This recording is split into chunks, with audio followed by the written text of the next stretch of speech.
It's Trenton Dean, and this is my assignment 3 for Suny Edu 501, the characteristics of good teachers via film. I've chosen to present this using Google Slides and then creating a video.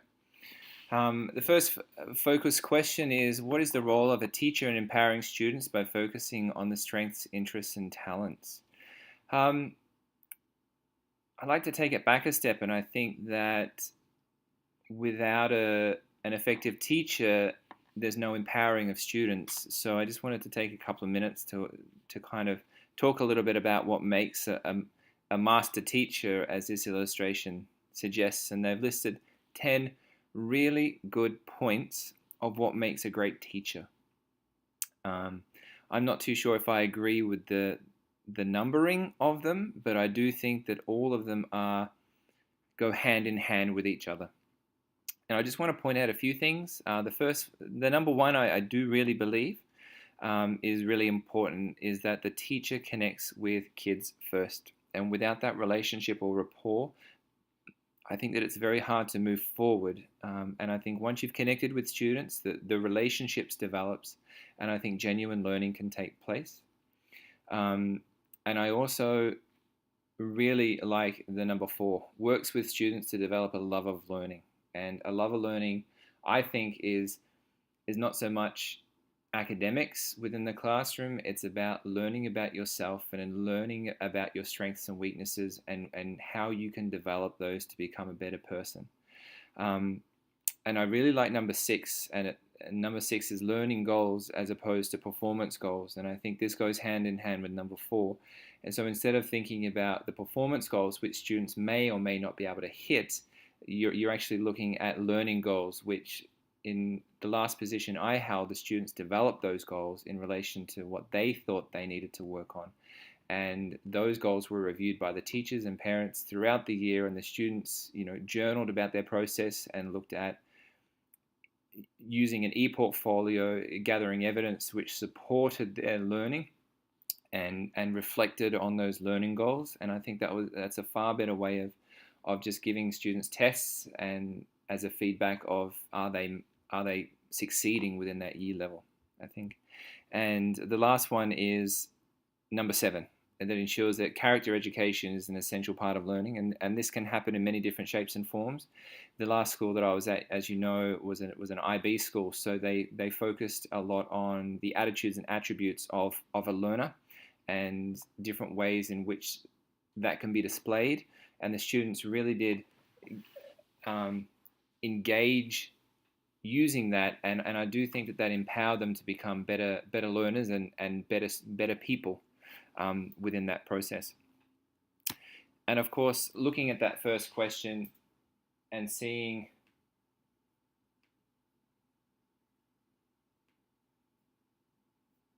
sorry and looking at the role of the teacher in empowering students by focusing on their strengths, interests, and talents. And I think there's lots of different ways that you can look at this. And I've just jotted down the kind of method, the ways that I've seen it happen within the last 12 to 14 years, and a lot of it has been in the last 4 to 5 years, where it's gone from a teacher-centered classroom when I first kind of graduated to what now is a student-centered classroom, and working with students and identifying their strengths, weaknesses, and setting goals which they can achieve. And I mean, and that comes through, a lot of it comes through student agency, but also having teachers who would like to embody this new approach to teaching.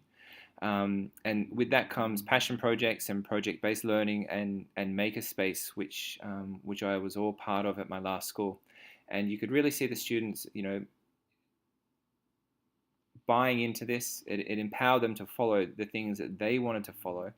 And it wasn't the basis of the program. It was just a really nice addition where students took time out of their weekly schedule to go off in small groups to pursue something that they were interested in, and that allowed them to use the skills and the knowledge that they were acquiring through the academic process and to put that into practice. And I think doing some research that strength-based education is probably the best way that I could sum up what I saw in October Skies, where students were introduced to a real life events, and which sparked Homer and his friends' interest in rockets, and they were able to identify their talents and to develop their strengths within that field, whilst learning was taking place. And I think that the explanation that Edward Anderson, the professor at Azura Pacific University, gave on strength-based education is a really good one. And moving on to the characteristics of a good teacher, I've just jotted down some examples of what I think what makes a good teacher, and I think all of these were illustrated within the October Skies by Miss Riley. In some of these, I've recorded some quotes which I think highlights those strengths, and others I've given examples of which Miss Riley has did through the movie, and I think all of them are of equal weight. I can't really see one that stands out. I think with a teacher like Miss Riley, she really exemplified all of these characteristics of what a teacher, of what a master teacher kind of does with students. Moving on, some examples of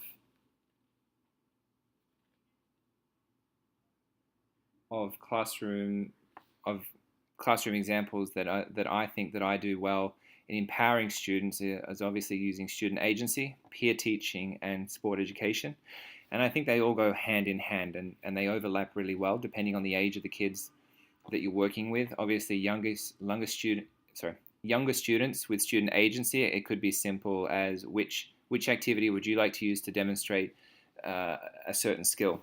As the older students, it's what kind of game would you like to develop into a competition for sport education.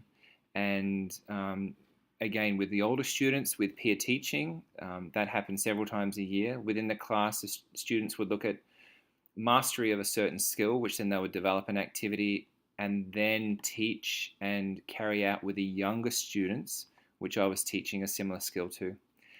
Peer teaching also occurred during sports days, where older students would create activities for the younger students to participate in. Those students would then carry out the activities, act as leaders, act as referees, and record the results. Even this video was put together by several grade 4 students that used iMovie. We had students who were unable to compete. Obviously, they were the photographers. They went around and really captured the day really well. So I think it's more, giving them a chance to show their strengths, and empowering them to carry out something that they were really involved with. And knowing that the younger students see this, they look really forward to getting to an age where they can give back and they can develop activities which the younger students can then participate in.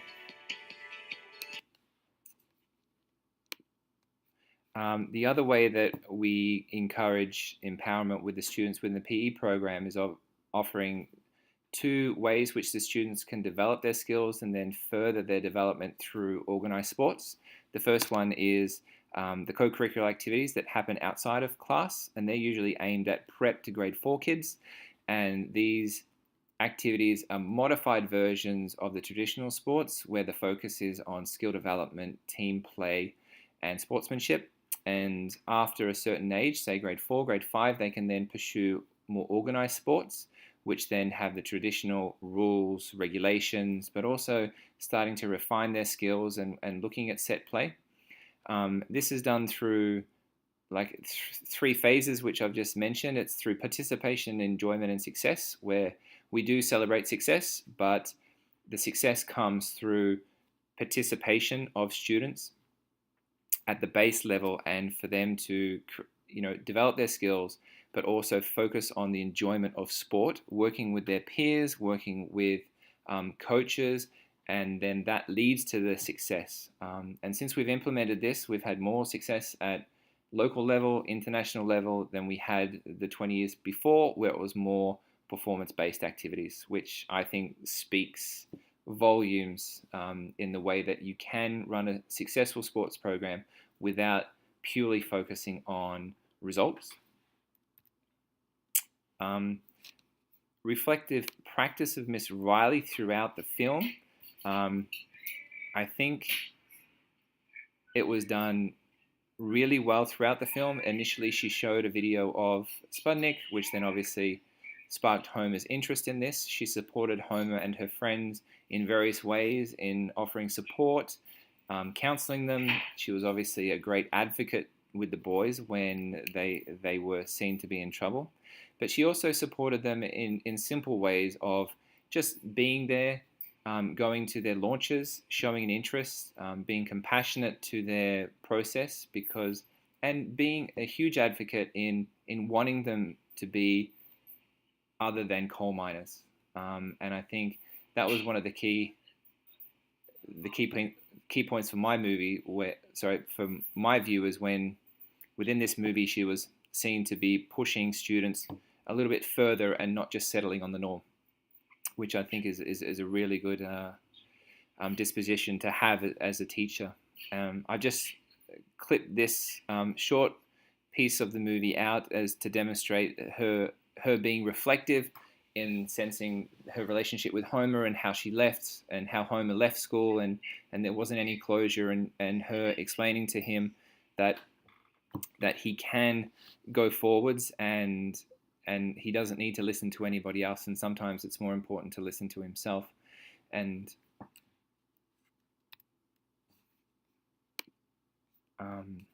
I've chosen to look at empowerment rather than development for the last question. And I think the big shift which I'm seeing since I've started teaching 16 years ago to now is a shift from engagement to empowerment. When I first got out, it was all about how do we engage students within education, how do we engage students so that they can learn. And I've been at either end. As I said, initially it was all about engagement, getting the kids hooked, and then trying to get them to bite into what you were teaching. And then I've seen through teaching privately with using the IB curriculum and how that shift is more student-centered and how it's really working to empower students, obviously at different stages of their learning, and allowing them to kind of follow their passions, to develop their strengths and talents, as well as developing obviously the academic skills and knowledge that they need to carry out those kind of activities. And I think I'm back to where I was at the beginning of my career, now changing to a public school system where there's still a lot of talk about the kids are disengaged. How do we engage them?